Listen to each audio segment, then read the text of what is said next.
Salut à toutes et à tous. Se former est une nécessité vitale pour l'enseignant, une nécessité pour l'enseignant qui voudrait s'adapter aux innovations et se développer sur le plan professionnel.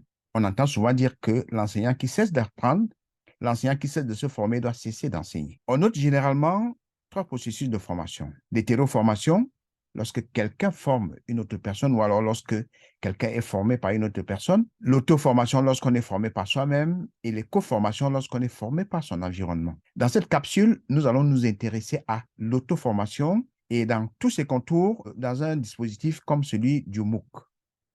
Qu'est-ce donc l'auto-formation?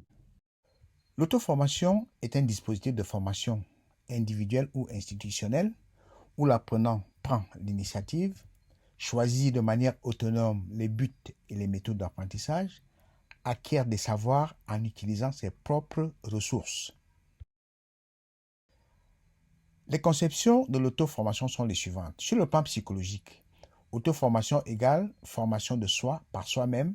Former ici renvoie à créer, à développer. Sur le plan sociologique, l'auto-formation est considérée comme étant un fait social de notre temps, dû au changement de paradigme qui montre aujourd'hui la nécessité de se former autrement. Et dans le domaine du travail, il s'agit tout simplement du développement professionnel. Quels sont les objectifs de l'auto-formation? 1.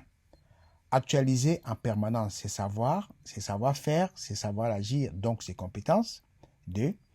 Développer sa capacité à actualiser ses compétences professionnelles. 3. Conduire à l'atteinte des objectifs qu'on s'est fixés. Et 4. Permettre le développement professionnel. Quels sont les prérequis indispensables pour réussir la formation par soi-même? Pour réussir la formation par soi-même, sur le plan métacognitif, il est important que celui qui s'engage dans l'auto-formation se considère comme étant un apprenant, qu'il se mette dans la posture de l'apprenant et qu'il apprenne et mette toutes les chances de son côté pour réussir, qu'il s'adapte à l'incertitude parce qu'il ne sait pas exactement où il s'en va.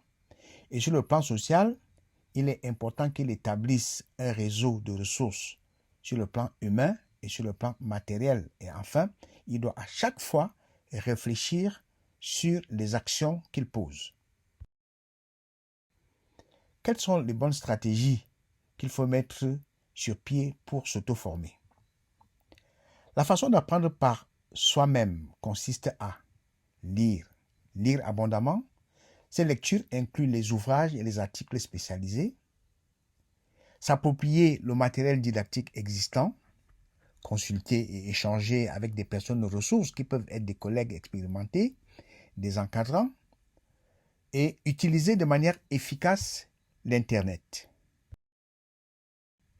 Parlons maintenant de l'auto-formation dans le cadre d'un MOOC comme celui du MOOC Certis.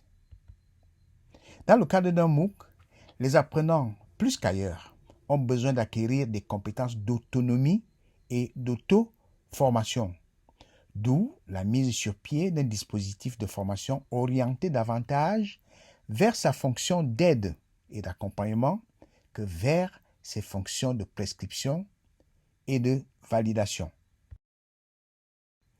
Les facteurs qui favorisent l'auto-formation dans le cadre d'un MOOC sont les suivants. L'explicitation du projet personnel de formation. Celui qui s'engage dans l'auto-formation doit avoir clair dans sa tête, dans son esprit, les objectifs qu'il veut atteindre. Il va ainsi mettre toute l'énergie en marche pour pouvoir atteindre ses objectifs. La responsabilisation dans la prise en charge du parcours de formation qui inclut l'organisation sur le temps, sur le matériel, la prise de conscience des démarches d'apprentissage et la nécessité impérative de créer des liens sociaux. Maintenant, parcourons les espaces d'auto-formation que les apprenants dans le cadre du MOOC Certis vont exploiter pour s'auto-former. Il y a la plateforme EDX, donc l'adresse Internet est ici. Et voilà la page d'accueil. Donc, il y a cette plateforme. C'est dans cette plateforme que la plus grande partie des ressources en termes de cours, en termes d'activités, seront trouvées. Les apprenants doivent donc explorer et exploiter cette plateforme journellement. Ensuite, il y a la page Facebook. La page Facebook du MOOC où les apprenants vont échanger avec les encadrants, avec leurs pairs. Ils vont lire les informations quotidiennes. Il est important et impérieux de visiter cette page Facebook plusieurs fois par jour. Il y a aussi la chaîne YouTube. Dans cette chaîne YouTube sont déposées plusieurs vidéos, des vidéos pédagogiques, des vidéos d'information. Il est très important que cette chaîne YouTube soit visitée plusieurs fois par jour par les apprenants. Enfin, il y a les groupes WhatsApp qui sont constitués où les apprenants vont échanger avec leurs pairs et avec les moniteurs qui les encadrent. Ce que nous pouvons dire de l'auto-formation. Maintenant que nous avons tout appris sur l'auto-formation, il ne nous reste plus qu'à nous auto-former pour progresser sur le plan professionnel. Bonne continuation.